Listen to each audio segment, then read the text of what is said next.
नमस्कार, मैं हूं संजय शर्मा। आप देख रहे हैं 4 PM news network. Modi ji ने कितना शानदार काम किया। पूरी दुनिया में हमारे सांसदों को भेज दिया। कहा कि बताओ ऑपरेशन सिंदूर कितना जबरदस्त किया, कितना शानदार किया। हमारे सांसद अब मोदी जी हर एक के पीछे थोड़ी ना पड़ेंगे। कोई गाना गा रहा है, कोई कविता गा रहा है, कोई जाम छलका रहा है। नाक तो कटनी थी। कुवैत में गए भाई लोग। कुवैत में इतना जबरदस्त ज्ञान दिया कि ऑपरेशन सिंदूर में हमारे मोदी जी ने डंका बजा दिया दुनिया में। कुवैत के लोगों को समझ में आया और कुवैत ने 19 साल से पाकिस्तान का वीजा नहीं दिया था, मना बंद था। हमारा प्रतिनिधिमंडल गया और 24 घंटे बाद उन्होंने 19 साल बाद पाकिस्तान का वीजा खोल दिया, शुरू कर दिया। इस युद्ध में भारत की विदेश नीति ने ऐसी नाक कटाई है कि पाकिस्तान की लौट नहीं रखी। उधर जिन ट्रम्प चचा के लिए मोदी जी जा जाके नारे लगा रहे थे, अब की बार ट्रम्प सरकार वो ऑपरेशन सिंदूर की धज्जियां उड़ाने में लगे हुए हैं। इस बीच में एक बड़ी खबर राहुल गांधी ने ट्वीट की है कि महंगाई का आलम। आप कहते रहते हो हम पांचवी अर्थव्यवस्था है, चौथी बन गए। चौथी की भी फर्जी कहानी आ गई थी। लेकिन हालत क्या है? गरीब इस देश में और गरीब हो रहा है, अमीर और अमीर हो रहा है, और ये खाई का संतुलन पता नहीं कहाँ रुकेगा। अभय दुबे जी से मैंने इन तमाम मुद्दों पर बात करी है और जानने की कोशिश करी है कि इस राजनीति का मतलब क्या होता है और देश इस राजनीति के साथ कितना और मजबूती से खड़ा हो सकता है। बहुत रोचक बातचीत है। मैं आपको ले चलता हूँ सीधे अभय दुबे जी के पास। चैनल को सब्सक्राइब करिए, ज्वाइन करिए और सुनिए अभय दुबे की बातचीत। 4 पीएम न्यूज नेटवर्क में स्वागत है अभय दुबे जी आपका। मेरे पास बहुत सारे सवाल हैं आज जिनसे मैं आपसे बात करना चाहता हूँ। एक एक करके आज मैं आपसे कुछ बिंदुओं पे विमर्श करूंगा जो देश के लिए बहुत जरूरी है। और राहुल गांधी ने एक ट्वीट किया है और ट्वीट वो जो है वो आम भारतीय की जिंदगी से जुड़ा हुआ मसला है। उन्होंने लिखा कि आंकड़े सच बोलते हैं। पिछले एक साल में टू व्हीलर की बिक्री 17% और कार की बिक्री 8.6% घट गई। मोबाइल का मार्केट 7% गिरा है। दूसरी तरफ खर्च और कर्ज लगातार बढ़ रहे हैं। मकान का किराया, घरेलू महंगाई, शिक्षा का खर्च, लगभग हर चीज महंगी हो रही है। ये सिर्फ आंकड़े नहीं है, ये उस आर्थिक दबाव की हकीकत है जिससे हर आम भारतीय प्रभावित है। अब मैं आगे और भी लंबा चौड़ा ट्वीट है। लखनऊ में एक सचिन जी हैं, श्री राम टावर एक जगह है, मोबाइल का बड़ा काम करते हैं। तो जब एप्पल का नया फोन आया था तो मैं उनके पास गया भैया जी। मैं जानना चाहता था कि वाकई में आदमी के पास पैसे हैं या नहीं। मैंने उनसे पूछा कि कैसा चल रहा है आपका कारोबार, बाजार। तो उन्होंने कहा भाई तो बढ़िया, देखिए एप्पल का फोन आया 2 दिन पहले और जितने आए थे सब बिक गए। लाइन लगा के लोग वेटिंग में बिक रहे थे। तो मैं कहा लोग ये क्यों कहते रहते हैं कि पैसे नहीं है, पैसे नहीं है। अगर इतना है कि लाइन लगा के फोन बिक रहा है, महंगा लाख रुपए का फोन होता है, 1.5 लाख का फोन होता है। तो उन्होंने मुझसे कहा कि दो बातें हैं भाई साहब। जो महंगे फोन है, 1 लाख के फोन है, 1.5 लाख के फोन है, उनकी तो बिक्री बड़ी है। लेकिन जो मैं फोन 4,000 से 6,000 7,000 के बेचा करता था, इससे 10 गुना मात्रा में, वो फोन बिकना मेरा अब 10% भी नहीं रह गया। यानी 10,000 से नीचे फोन खरीदने वाले, 15,000 वाले फोन खरीदने वाले गायब हो गए, लेकिन महंगे फोन खरीदने वाले बढ़ गए। तो जो एक बात कही जाती है कि अमीर और अमीर होता जा रहा है, गरीब और गरीब होता जा रहा है। टीवी चैनल पर बैठकर ये कह देना कि हम 5वीं अर्थव्यवस्था हैं, जल्दी से चौथी हो जाएंगे। और कमाल हो गया। तो नीति आयोग ने तो के अफसरों ने तो चौथी बना भी दिया था। तो 24 घंटे में पोल पट्टी खुल गई। लेकिन क्या टीवी चैनल के आंकड़ों पर हम 5वीं अर्थव्यवस्था बन जाएंगे, चौथी बन जाएंगे? राहुल गांधी ने जो ट्वीट किया है वो आंकड़े हैं, वो हकीकत है। इसका मतलब कि देश का मध्यम वर्ग, देश का गरीब वर्ग एक खतरनाक दिशा में जा रहा है। देश का आर्थिक बाजार अब बड़ी 5वीं इकोनॉमी हो जाए, चौथी हो जाए, लेकिन हकीकत ये है जो आम आदमी है वो तो मरा जा रहा है। 80% आदमी को राशन दिया जा रहा है तो अपनी जिंदगी कर पा रहा है। ये जो 5वीं अर्थव्यवस्था, चौथी अर्थव्यवस्था, ये नारे, ये तस्वीर क्या पेश करते हैं अभय जी? देखिए, इनको तो एक कान से सुनना चाहिए और दूसरे से निकाल देना चाहिए। कोई भी आदमी जिसको जरा भी बुद्धि है और जो भारतीय जनता पार्टी की कार्यकर्ता पंक्ति में शामिल नहीं है, राजनीतिक रूप से उससे जुड़ा हुआ नहीं है, या राष्ट्रीय स्वयंसेवक संघ का स्वयंसेवक नहीं है, इन दो तरह के तत्वों को आप छोड़ दीजिए। या जो मोदी जी के भक्त मंडली है, भक्त मंडली के सदस्य नहीं है, इन तत्वों को आप छोड़ दीजिए। बाकी देश के किसी भी व्यक्ति के सामने अगर आप ये बात कहेंगे कि भारत 5वीं अर्थव्यवस्था बनने वाला है या चौथी अर्थव्यवस्था बनने वाला है या इतने ट्रिलियन की इकोनॉमी होने वाली है, उतने ट्रिलियन की इकोनॉमी होने वाली है, तो वो इन सब बातों के ऊपर कभी भी सकारात्मक प्रतिक्रिया नहीं करेगा, क्योंकि देश की अर्थव्यवस्था काफी लंबे अरसे से बहुत बुरे दौर से गुजर रही है।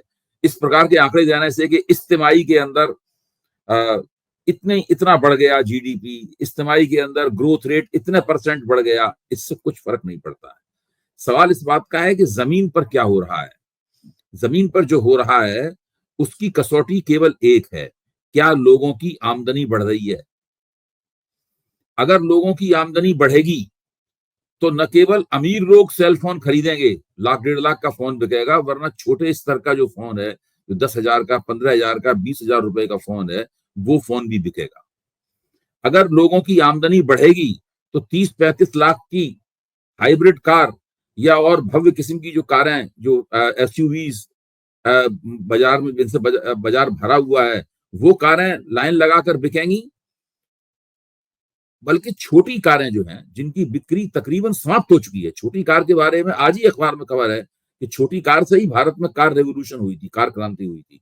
छोटी कार मर रही है, छोटी कार बनाना ही बंद कर दिया है तकरीबन। अब तो मिडिल लेवल की कारें बिकती हैं या हायर लेवल की कारें बिकती हैं। छोटी कार का पूरी तरीके, आप सड़क से ही छोटी कार तकरीबन गायब हो गई है। अब छोटी कारें कौन सी दिखती हैं सड़क पे? वो जो कि विदेशी कंपनियां ईवी बना रही हैं, वो बहुत महंगी हैं, वो 10-10 लाख रुपए की कारें। जो ईवी है वो साइज में छोटी हैं, जैसे एमजी ने ईवी बनाई है, वो साइज में छोटी है, लेकिन वो बहुत महंगी ईवी है। तो ये इलेक्ट्रिक व्हीकल है। तो स्थिति यह है, कुछ भी चीज जो छोटी है वो बाजार में बिक नहीं रही है, इसलिए उसका बनना भी तकरीबन बंद हो गया है। वो बाजार में आ भी नहीं रही है क्योंकि उसका मार्केट नहीं है बाजार में। इसकी वजह यह है कि ऊपर के 10% को छोड़कर बाकी किसी के पास भारत में क्रय शक्ति नहीं है। परचेजिंग पावर, भारत की 90% आबादी के पास परचेजिंग पावर नहीं है। और 10% के बाद आप उसमें से 4-5% और जोड़ दीजिए, उनके पास करीब 50%, 25% परचेजिंग पावर है। और उसके नीचे तो परचेजिंग पावर बिल्कुल खत्म है। लोग केवल अपने रोजमर्रा की जिंदगी, राशन खरीद लें, बाल बच्चों को कभी 1 गिलास दूध वगैरह पिला दें, इसके अलावा लोगों की हैसियत नहीं है। 25,000 रुपए महीने आपको भारत में ऐसा लगेगा भारत 25,000 रुपए कमाने वालों का देश है। अगर आप एक लाइन से पता लगाना शुरू करें, मतलब आप 3-4 दिन हम केवल यही काम करेंगे, लोगों से लगातार पूछेंगे क्या, तो 25,000 रुपए कमाने वालों का देश है या उससे नीचे कमाने वालों का देश है। आप इससे अंदाजा लगा सकते हैं, जो 25,000 रुपए महीने जो व्यक्ति कमाएगा, उस व्यक्ति की परचेजिंग पावर क्या होगी। वो तो 6 महीने सोचेगा कोई ये चीज खरीदने के लिए, 6 महीने पहले योजना बनाएगा कि हमें फलानी चीज खरीदनी है, उसके बाद उसके लिए पैसे बचाएगा, उसके बाद वो पैसे चीज खरीदेगा। अगर पहले चीज खरीद ली तो उसके बाद में फिर उसकी भरपाई करता रहेगा और दूसरे खर्चों में से कटौती करके। वो ना बच्चों को बड़ी शिक्षा कोई दे सकता है, कोई बड़ी महत्वाकांक्षा नहीं पाल सकता है, समाज और राजनीति के अंदर कोई बड़ा हस्तक्षेप नहीं कर सकता, कि उसके पास समय नहीं है। देखिए, समाज में हस्तक्षेप करने के लिए, राजनीति में हस्तक्षेप करने के लिए, लोक कल्याण का काम करने के लिए, अच्छे बहस मुबाहिसा करने के लिए, मुशायरा सुनने के लिए, कवि सम्मेलन सुनने के लिए, म्यूजिक कंसर्ट जाने के लिए, इन सब के लिए समय चाहिए आपके पास। जब आपके पास समय नहीं, क्योंकि आप तो रोजी रोटी कमाने में लगे हुए, तो आप सांस्कृतिक जीवन में भी कोई भागीदारी नहीं कर पाते। इससे क्या होता है कि सांस्कृतिक दरिद्रता भी बढ़ती चली जाती है, क्योंकि उसमें भागीदारी करने वालों की संख्या भी घटती चली जाती है। आज की स्थिति इस देश की स्थिति बहुत विकट है। अच्छा, दूसरी तरफ जो सत्ता में लोग हैं, आजकल भारतीय जनता पार्टी पिछले 11 साल से सत्ता में है, राज्यों में भी सत्ता में है, केंद्र में भी सत्ता में है। उन्होंने एक काम में महारत हासिल कर रखी है, उसमें मैं उन्हें पूरे नंबर देता हूं। वो है एक झूठा, आधारहीन हैप्पी नैरेटिव चलाना।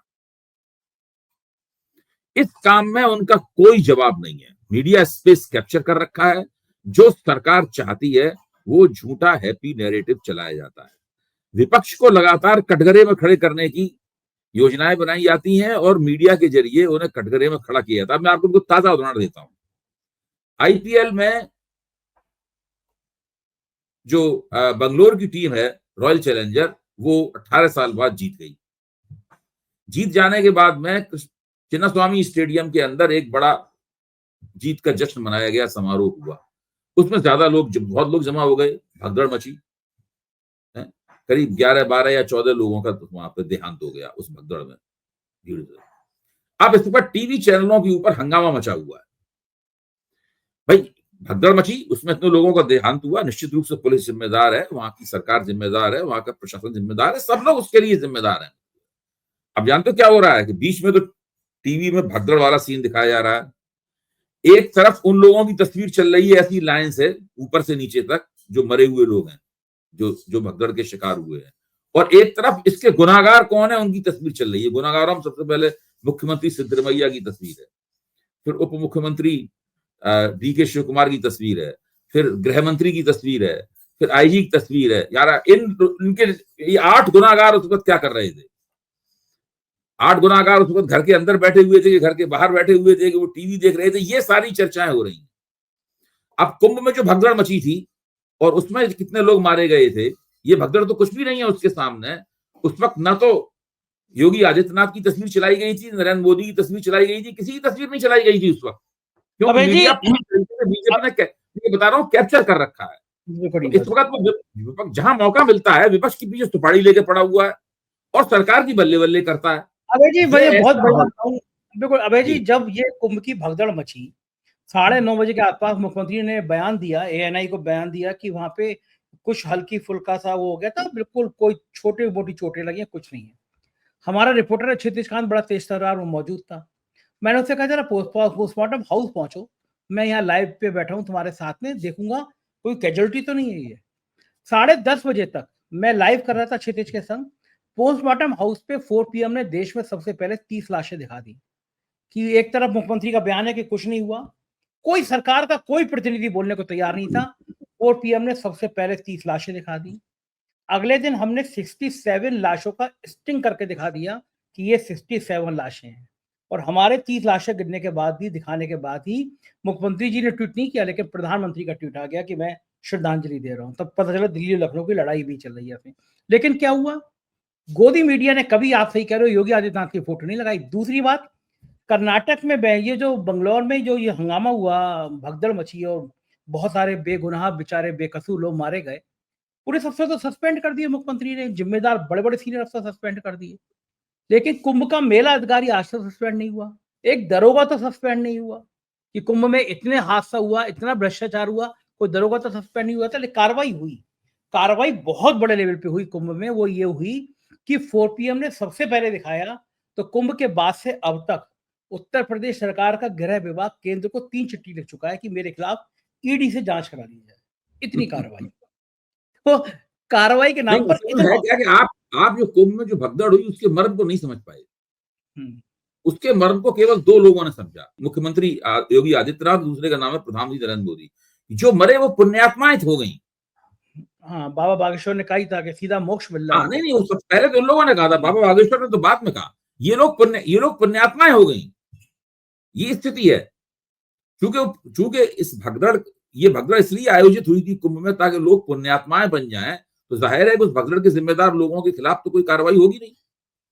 आप इस बात के मर्म को नहीं समझ रहे। सही बात है, बिल्कुल सही बात। हाँ, देखिए है क्या, आपने अर्थव्यवस्था से, हम लोग थोड़ी सी बात हमारी इधर भटक गई। हम लोग अर्थव्यवस्था के सवाल पर चर्चा कर रहे थे। इस वक्त स्थिति यह है कि भारत में जो मैन्युफैक्चरिंग है उसके अंदर बड़ा जबरदस्त स्लो डाउन दिखाई पड़ रहा है।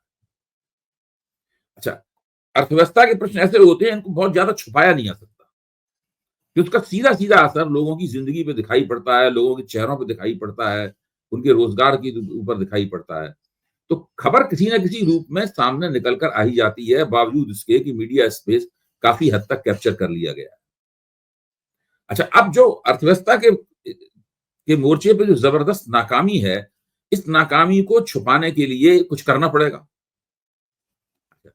तब तक पहलगाम घाटी में जो बेसरन घाटी है, वहां पे आतंकवादियों ने आके, पाकिस्तान ने एक बड़ा आतंकवाद आयोजित किया। वहां पे बहुत भयानक खूनी रक्तपात हुआ, निर्दोष लोग मारे गए, महिलाओं के सामने ही उनके पतियों के सिर में गोली मारी गई। उसके बाद भारत और पाकिस्तान के बीच में 4 दिन की फौजी झड़प हुई, 4 दिन लंबी फौजी झड़प हुई। अच्छा, अब आप देखिए इस बीच में कैसी कैसे स्पिन देने के लिए पूरी बातें हुई। अब मोदी जी लगातार आतंकवाद को क्या जवाब दे रहे हैं, उनकी रगों में क्या बह रहा है, वो या तो रोटी खाओ वरना मोदी की गोली खाओ, इस प्रकार के तमाम डायलॉग बोल के पूरे इस देश में गवर्नेंस के स्तर पर, अर्थव्यवस्था के स्तर पर जो नाकामियां हैं, उन नाकामियों को छिपाने की कोशिश की जा रही है। अब बदकिस्मती ये है कि इसके अंदर भी अ, विपक्ष ने एक दुखती रग पकड़ ली है सरकार की। वो दुखती रगें दो हैं, एक तो डोनाल्ड ट्रंप और दूसरे विदेश मंत्री जयशंकर। इन दोनों रगों को विपक्ष ने पकड़ लिया है। विपक्ष बार बार उन दोनों रगों को दबाता है और ये लोग सब बिलबिला पड़ते हैं बुरी तरीके से। ये इन लोगों की स्थिति है। और टीवी पर इतनी बुरी भाषा में, इतने भद्दे स्वर में जोर जोर से चिल्लाते हुए भारतीय जनता पार्टी के प्रवक्ता आजकल बहस कर रहे हैं, जिसकी कोई सीमा नहीं है। क्योंकि पहली बार उन लोगों को लग रहा है कि उनकी बात सुनी नहीं जा रही है, बल्कि विपक्ष जो बात कह रहा है वो दरअसल न केवल देश की जनता के दिमाग में जो सवाल है उन सवालों को वाणी दे रहा है, बल्कि भारतीय जनता पार्टी के प्रशंसकों और भारतीय जनता पार्टी के जनाधार के एक बड़े हिस्से के दिमाग में जो सवाल है उनको भी विपक्ष वाणी दे रहा है। ये बहुत बड़ा खतरा सरकार के ऊपर बढ़ रहा है। लेकिन एक चीज तो है अभय जी, प्रधानमंत्री जी का मास्टर स्ट्रोक तो था कि उन्होंने सांसदों को, सब पार्टी के सांसदों को विदेश भेजा। उससे भारत को बहुत फायदा हुआ। कैसे हुआ मैं आपको बता रहा हूँ। जैसे कुवैत पहुंचे हमारा प्रतिनिधिमंडल, कुवैत के जो सांसद थे, एक्चुअल में आजकल के सांसद जो गए हैं वहां पे वो थोड़ा जाम छलकाने में, थोड़ी कविताएं गाने में, गाना गाने में ज्यादा बिजी हैं, तो ज्ञान उसी तरह से पेश कर रहे हैं। कुवैत में हमारे सांसदों के प्रतिनिधि मंडल ने इतना बढ़िया ज्ञान दिया कुवैत को कि साहब देखिए ऑपरेशन सिंदूर हमने चलाया क्योंकि अब पाकिस्तान आतंकियों की मदद करता था, और इतना इतना शानदार बयान दिया कि उनके आने के प्रतिनिधि मंडल मिलने के 24 घंटे बाद कुवैत ने 19 साल से जो भारत पाकिस्तान पे वीजा प्रतिबंध लगाया था वो हटा दिया। केवल हमारा प्रतिनिधि मंडल मिला और 24 घंटे बाद पाकिस्तान की बल्ले बल्ले कुवैत से ये नाक कटा रहे हैं। विदेशी मीडिया इनको छाप नहीं रहा। इनकी हरकतें विदेशों से निकल के आ रही है। कर क्या रहे थे ये प्रतिनिधि मंडल? और पाकिस्तान की तो हमसे लड़ाई लड़के लॉटरी लग गई है। अमेरिका उनको राहत दे रहा है, रूस उनको साथ दे रहा है, चीन उनको साथ दे रहा है। आज एक मेरी टीम में आयुष है, वो उसने मुझे एक बड़ा बढ़िया सा वो मैसेज निकाल के भेजा। उसने एक ग्रोक का स्क्रीनशॉट भेजा। उसमें लिखा है कि ग्रोक के मुताबिक मोदी जी 73 देशों की यात्रा करी मोदी जी ने। ग्रोक बता रहा है, ये आयुष ने बताया मुझे, कि दुनिया के कितने देशों का दौरा किया। प्रधानमंत्री मोदी ने 2014 से 88 विदेशी यात्राएं की है, 73 देशों का दौरा किया, और यात्राओं में 73 देशों में यात्रा के बावजूद साथ किसी ने नहीं दिया हमारा। अब बताइए आप, ये तो दुनिया देखिए, हमारे हैं। जब आप विदेश नीति का मसला बड़ा गंभीर है। विदेश नीति चुनावी रैलियों में संबोधित करके नहीं होती। विदेश नीति के लिए एक खास तरह की सिविल सर्विस है जो देश की सर्वोच्च सिविल सर्विस मानी जाती है। इसे फॉरेन सर्विस बोलते हैं। उसमें जो लोग सबसे ज्यादा नंबर जिसको मिलते हैं यूपीएससी में, वो फॉरेन सर्विस में जाने का अधिकारी होता है। फिर बड़ा जबरदस्त प्रशिक्षण प्राप्त होता है विदेश नीति में। फिर वो लोग फॉरेन ऑफिस में, विदेश मंत्रालय में काम करते हैं। उनको राजदूत बनाया जाता है, हाई कमिश्नर बनाया जाता है, विभिन्न देशों की डेस्क है उसका इंचार्ज बनाया जाता है। वो देश की नुमाइंदगी करते हैं, विदेश नीति बनाते हैं, डिप्लोमेसी, राजनय, ये सब करते हैं। अगर इतनी गंभीर चीज को केवल एक व्यक्ति के छवि निर्माण की कवायद में खपा दिया जाएगा, केवल एक व्यक्ति, इसका नाम है नरेंद्र मोदी, और देश में कोई ऐसा आदमी नहीं है, निरंतर उनकी छवि निर्माण के काम में विदेश मंत्रालय लगा रहता है। पूरी विदेश नीति का काम केवल यही हो गया है कि नरेंद्र मोदी के व्यक्तित्व को ग्लोबल मंच के ऊपर कैसे चमकाया जाए। अब ये कोई विदेश नीति है कि प्रधानमंत्री जाते हैं कुछ दूसरे देश के भाई प्रधानमंत्री जाएंगे तो उनके जो समकक्ष राष्ट्राध्यक्ष वहां पे होंगे, चाहे वो राष्ट्रपति हो चाहे वो प्रधानमंत्री हो, उनसे उनकी मुलाकात होगी, उनके साथ वो खाना भी खाएंगे। अच्छा, आपको ध्यान होगा कि जब प्रधानमंत्री नरेंद्र मोदी नए नए प्रधानमंत्री बने थे तो उनको भारत के डायस्पोरा के साथ में मिलकर जश्न मनाने का और उनके बीच में बड़े बड़े कार्यक्रम करने का बहुत शौक था। बड़े बड़े स्टेडियम भरे जाते थे। वहां पर भाजपा और संघ के लिए जो कार्यरत लोग थे वो बहुत बड़े पैमाने पर डायस्पोरा की गोलबंदी होते थे। करते थे। अब धीरे धीरे करके ये कम हो गया क्योंकि बात पुरानी पड़ गई है। एक जमाने में तो लगता था कि अमेरिका में, यूरोप में कहीं जाएंगे तो पूरा डायस्पोरा प्रधानमंत्री के स्वागत में उमड़ पड़ता था और प्रधानमंत्री उसी के जरिए अपने आप को विश्व मंच पर स्थापित करना चाहते थे।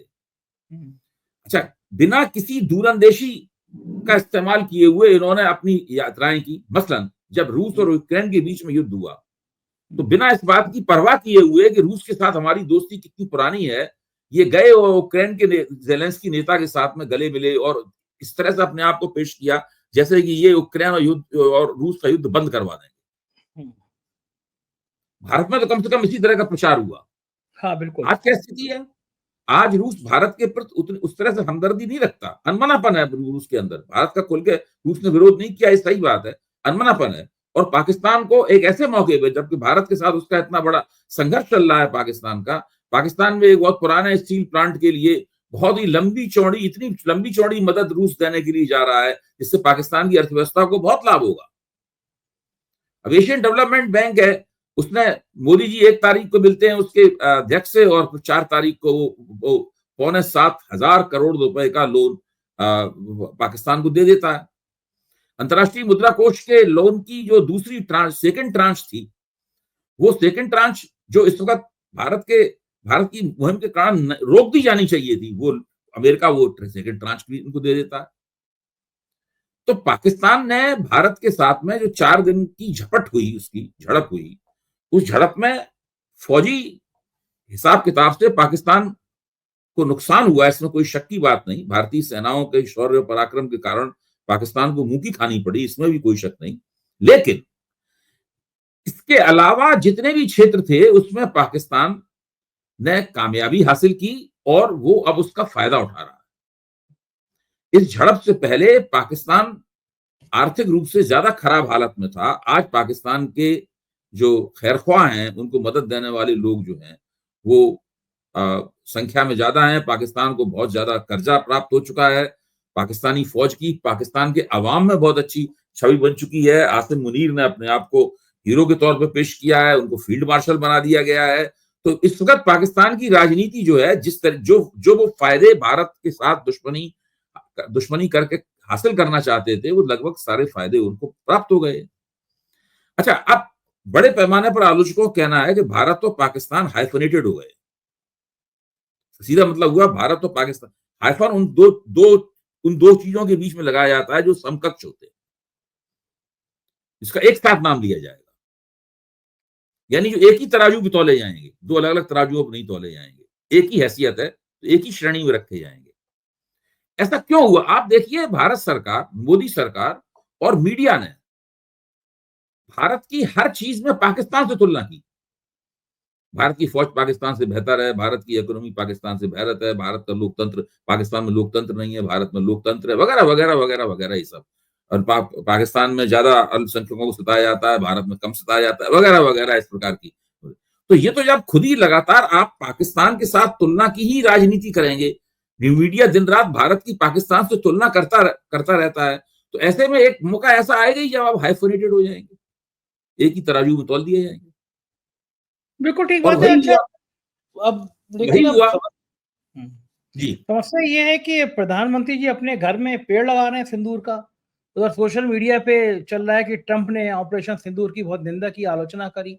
ये ट्रंप एक तो जान के दुश्मन पड़ गए। अच्छा, आप मुझे बताइए कि आप मोदी जी होते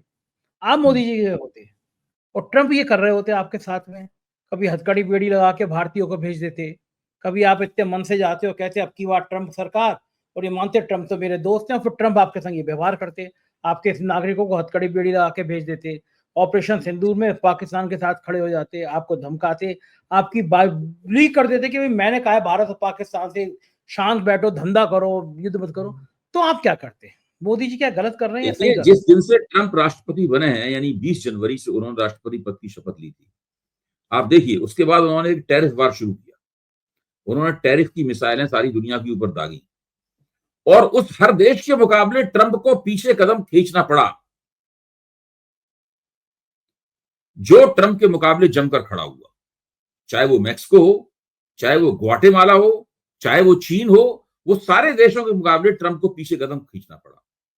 और जिन देशों ने ट्रंप के सामने हथियार डाल दिए, ट्रंप की बातें मान ली, ट्रंप के सामने चुप रह गए, ट्रंप की जातियों की आलोचना नहीं की, उनके मुंह तक मुंह बयानों की खिल्ली नहीं उड़ाई और ट्रंप को उनकी औकात नहीं दिखाई। वो सारे के सारे लोग इस वक्त अमेरिका की पिट्ठू बने हुए और उसमें भारत भी एक है। देखिए, आजकल अमेरिका में ट्रंप के लिए ट्रंप टैको नाम पड़ गया है। टैको क्या होता है? टैको एक मैक्सिकन फूड है। दिल्ली में भी टैको बेल एक बहुत करंट प्लेस में एक रेस्तरां है, उसमें बहुत अच्छा एक रैप होता है छोटा सा, उस रैप के बीच में तरह तरह के खाद्य पदार्थों को बढ़िया सा बना के भरा जाता है और वो चटपटे टैको भी होते हैं। सारी दुनिया में बहुत लोकप्रिय है टैको, लोग डिफरेंट विभिन्न सॉसेस के साथ में वो टैको, चटनियों के साथ में वो टैको खाते हैं। लेकिन अमेरिका में जब किसी के नाम से टैको लगता है तो उसका ये मतलब होता है कि ये आदमी बार बार कदम पीछे खींचता है, बार बार अपने ही बताई गई कसौटी से पीछे हट जाता है। सही बात तो है, ट्रंप के लिए ये ट्रंप टैको नाम इस्तेमाल किया जा रहा है वहां पे लगातार। तो ट्रंप की इस वक्त अमेरिका में भी हालत खस्ता है। और तो हमारे मोदी जी क्यों कर रहा है वो? 4 PM के मंच में कह चुका हूं, अगर मोदी जी ने ट्रंप के सामने सीना तान दिया होता और उसी वक्त सीना तान दिया होता है, उन्होंने हथकड़ी बीड़ी लगा के भारतीयों को भेजा था, उसी वक्त भारत सरकार ने एक जंग पे इनकी लताड़ लगाई होती, कहना चाहिए था कि ये बिल्कुल स्वीकार नहीं किया सकता, आप बिल्कुल नहीं भेजेंगे, अगर आप भेजेंगे तो हम आपके विमानों को यहाँ उतरने नहीं देंगे, आपको विमान वापस ले आने पड़ेंगे। हम अपना विमान भेजते हैं वहां पर, जो दूसरे देशों ने किया भी, उनमें आप सम्मान पूर्वक हमारे लोगों को भेजिए, भले ही वहां वो गैर कानूनी आप प्रवासी हों, लेकिन हमारे देश के तो नागरिक हैं, हम यहाँ सम्मान पूर्वक उनको देख लेंगे। अगर सही बात मोदी है। जी ने किया होता तो आज मोदी जी का नाम पहले के मुकाबले बहुत अधिक सम्मान के साथ लिया गया होता। अगर मोदी जी ने ट्रंप का ये दावा कि हमने युद्ध विराम कराया, उसका कड़ा जवाब खुद मोदी जी ने दिया होता। मोदी जी कह सकते थे ट्रंप जी हमारे दोस्त हैं, लेकिन इसका मतलब ये नहीं है कि वो इस तरह की बातें करेंगे। हमें अपने एक दोस्त इस तरह की उम्मीद नहीं थी, ये बयान तो दिया ही जा सकता था। यही गलती कर रहे हैं वो, यही गलती कर भारत रहे एक हैं। स्वतंत्र संप्रभु राष्ट्र है। भारत खुद तय करेगा कि वो कश्मीर के मसले पे किससे बात करे, किससे ना बात करे और पाकिस्तान से कैसे निपटे। भारत में पूरी क्षमता है पाकिस्तान से निपटने की, हमें ट्रंप की मदद नहीं चाहिए। यही गलती कर रहे हैं। हमने नहीं कहा था कि आप ट्रंप की हमारी, ये सब कहना चाहिए था उनको। ट्रंप यही को चूक हमारी कर मदद रहे हैं। करनी है तो दोस्ताना में मदद करें, इसलिए थोड़ा मदद करें जो कर रहे हैं।